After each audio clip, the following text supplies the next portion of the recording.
यकीन माने आप एमआरआई कराएं वही मोरा खराब निकलेगा, जो आप उसको प्रेस करेंगे ना, जो पेन करेगा वही खराब निकलता है। अब ये सिखाने वाली देखें ना आपको अल्लाह की ज़ात है। तो इसलिए ये इस अफरोज़म की जो इंटेंशन है, ये इसकी जो सोल है, इसको आप ना भूलें।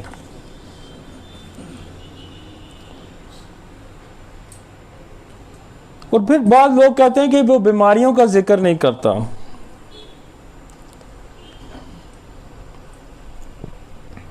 और वो कहते हैं असल शफा, अफरोज़म नंबर 2 है, असल शफा जल्दी नरमी से मुस्तकिल सेहत की बहाली है या बीमारी का मुकम्मल कलील मुद्दत में एतमाद से बगैर किसी नुकसान के और आसान काबिल फ़हम असूलों पर मबनी है। एक अफरोज़म और बड़ा आम है, मैं लेक्चर भी आता हूँ, मेरा लेक्चर भी बड़ा लंबा है लेकिन मैं ये ज़रूरी समझता था। अफरोज़म नंबर 3 है, अगर मुआलिज इस बात को समझ लेता है कि बीमारी में किस चीज़ को ठीक करना है, मुआलिज इस बात को समझ लेता है, या मरीज का जिक्र नहीं कर रहा, वो मुआलिज इस बात को समझ लेता है कि बीमारी मर्ज में किस चीज़ को ठीक करना है, उस बीमारी की वजह क्या है, मतलब किस चीज़ को ठीक करना है। जिक्र मरीज का नहीं कर रहा, वो बीमारी का कर रहा है। और ये कहना चाहिए कि हर इनफरादी बीमारी का इल्म अलामात, अगर वो ये समझ लेता है कि दवा में क्या शफायत है, कि वो ये समझ लेता है, पहले कहता है कि वो बीमारी के अंदर वो वजह समझ लेता है कि कौन सी बीमारी के अंदर ऐसी चीज़ है जिसको मैंने ठीक करना है, और फिर दवा की शफायत को भी अगर वो समझ लेता है, तो ये कहना चाहिए कि हर इनफरादी दवा में, और अगर वो ये जानता है कि कैसे बिल्कुल वाज़ेह क़वानीन से मुताबिक रखी जाएगी दवा में क्या शफा है, और मरीज़ में बलाशुबा क्या बीमारी है, मरीज़ में बलाशुबा किसी शुबे की जहाँ गुंजाइश नहीं दे रहा, नो डाउट क्या बीमारी है, बीमारी क्या है। तो यहाँ क्या कह रहा है, वो बीमारी का जिक्र कर रहा है, लेकिन मरीज के अंदर क्या बीमारी है, ताकि शफा वाक़या हो, इसके सामने जो केस हो, इसके लिए ऐसी दवा का इंतखाब जो अमल में सबसे मौजू हो, दवा की तैयारी का तरीका और इसकी मतलूबा मिकदार और दवा के दौराने का वक्त, और आखिर में हर केस में शफा में हाइल रुकावटें, जिसका मैं अक्सर जिक्र करता हूँ कि बेहतरीन मुआलिज वो है जो ऑब्स्ट्रक्शन रिमूव करना जानता हो। वो रुकावटें क्या हैं? वो रुकावटें मियाज़मेटिक हो सकती हैं, वो रुकावटें उसके रहन सहन का हो सकता है, उसकी आदत हो सकती हैं। तो वो रुकावटें जो है ना, वो दूर करने की अगर सलाहियत रखता है, फ़र्ज़ करें आपकी दवाई बेलाडोना है, तो आपकी दवाई बेलाडोना काम ही नहीं कर रही, तो वो क्यों कर रही? हो सकता है उसके अंदर कोई मियाज़मेटिक कंडीशन ऐसी काज हो कि वो सोरा सिफिलिस साइकोसिस किसी ऐसी बीमारी में उसके अंदर वो हो, तो वो बेलाडोना काम नहीं करेगी, क्योंकि उसके अंदर कोई ना कोई। तो वो ये कहता है कि वो रुकावटें दूर करने की सलाहियत रखता हो, ताकि मुस्तकिल शिफा मिल सके। तब वो मुदब्बराना तौर पर अक्लमंदी से इलाज करना जानता है और वो शफाई हुनर का माहिर है। पहली बात कि बीमारी के अंदर वजह जानता हो, दवा के अंदर शफायत उसको पता हो, और फिर रुकावटें जानने की सलाहियत रखता हो, तो वो माहिर है।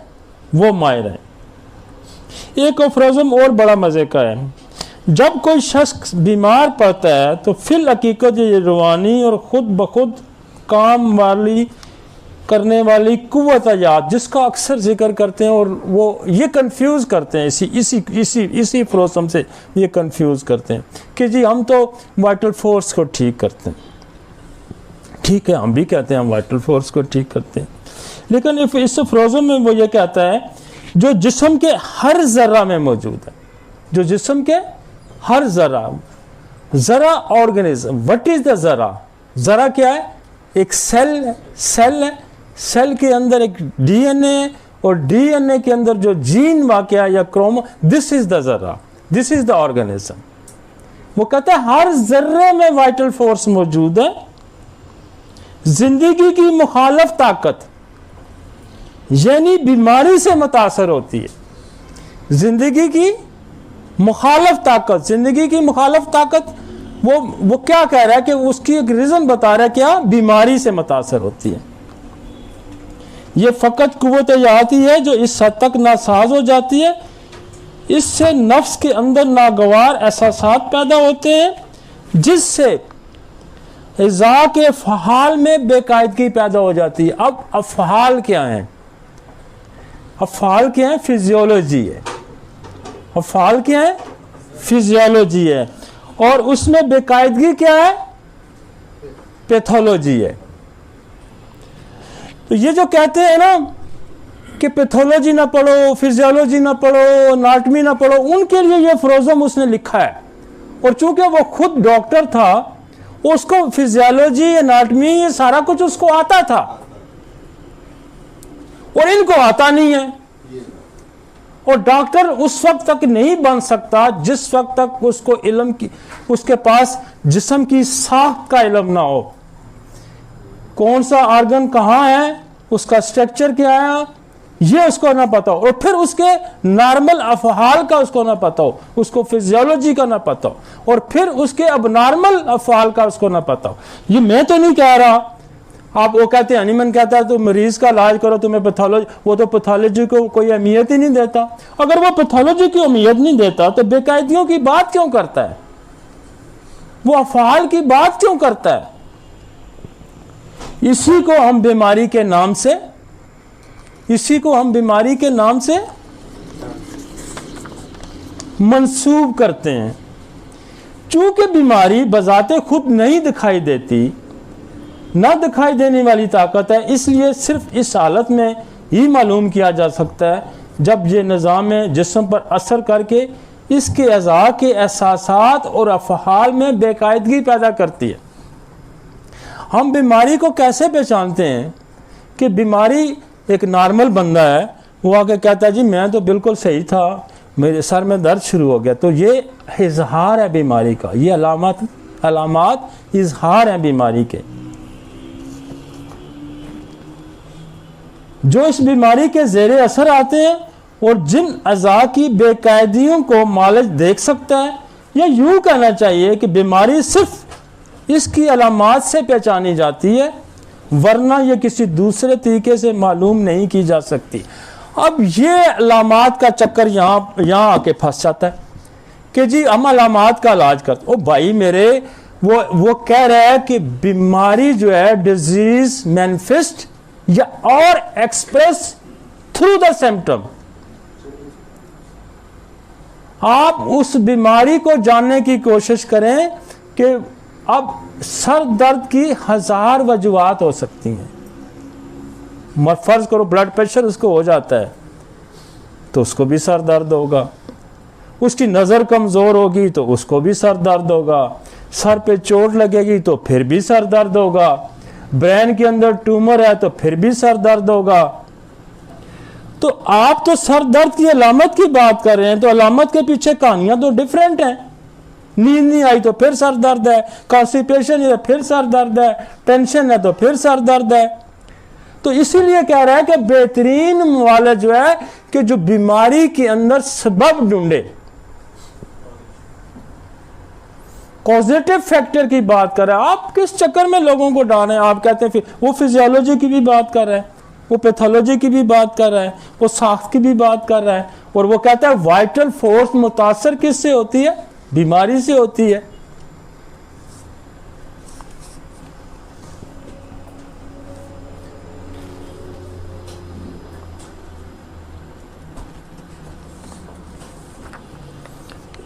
इसमें एक फ्रोजम नंबर 4 बड़ा मजे का है। इस तरह अगर वो सेहत बहाल करने का माहिर है, सेहत बहाल करने का माहिर है, मतलब डॉक्टर बड़ा माहिर डॉक्टर है, तो वो ये जानता है, तो वो ये जानता है कौन सी चीज सेहत खराब करती है और बीमारी पैदा करती है। और इससे मरीज से कैसे दूर किया जा सकता है। और भाई मेरे, एक नॉर्मल इंसान के अंदर कोई बीमारी आएगी तो वो मरीज बनेगा ना, और उस बीमारी का सबब जो जानता है, जो उसकी कॉज पे जाता है, जो उसकी वजह दरियाफ्त करता है, तो वही असल माहिर है। और हनीमन का एक दोस्त बीमार हो जाता है तो उसने बड़े जतन किए और वो ठीक नहीं होता, तो वो आर्टिस्ट होता है और वो पेंटिंग करता है, तस्वीर कशी करता है, तो वो फिर एक दिन क्लिनिक से छुट्टी करता है तो उसमें चला जाता है और वो देखता है, सारा दिन उसके साथ रहता है। और उसने आखिर देखा कि वो जब पेंटिंग करता है तो वो बुर्श जो है ना यहाँ अपने लिप्स पे रखता था। तो उसने कहा मैंने तुम्हारी बीमारी पकड़ ली है। ये सिपिया में काशीराम में पढ़ें तो ये किस्सा कोड भी उसने किया है। तो ये क्या है, ये सबब उसने ढूंढा। और ये कॉजेटिव फैक्टर जो है ना, ये बहुत सारे हैं। ये जेनेटिक कॉजेटिव फैक्टर हैं, ये मियाज़मेटिक कॉजेटिव फैक्टर हैं, एटमॉस्फेयर माहौल के कॉजेटिव फैक्टर हैं, डिप्रेशन, शोक, सदमा, इंजरी, बेशुमार कॉजेटिव फैक्टर हैं। तो हम मरीज का कैसे इलाज करेंगे भाई, जब हमें बीमारी का ही नहीं पता, जब हमें कॉज का नहीं पता। असल में एक अफरोज़म जो इनको ज़्यादा कंफ्यूज करता है वो भी मैं ज़रा पढ़ दूँ, फिर मैं टॉपिक पे आता हूँ ताकि थोड़ा सा आपका इबाहम दूर हो। और ये कोड कर सकते हैं, इनके मुंह पे मारें, मत्थे मारें इनके, ये पढ़ें यार गौर से ज़रा, ये इनको पढ़ाएं। और मैं आपको ये 50% से ज़्यादा अफरोज़म है जिनमें वो बीमारियों का जिक्र करता है, आगे जाके फिर दवाइयों का जिक्र करेगा।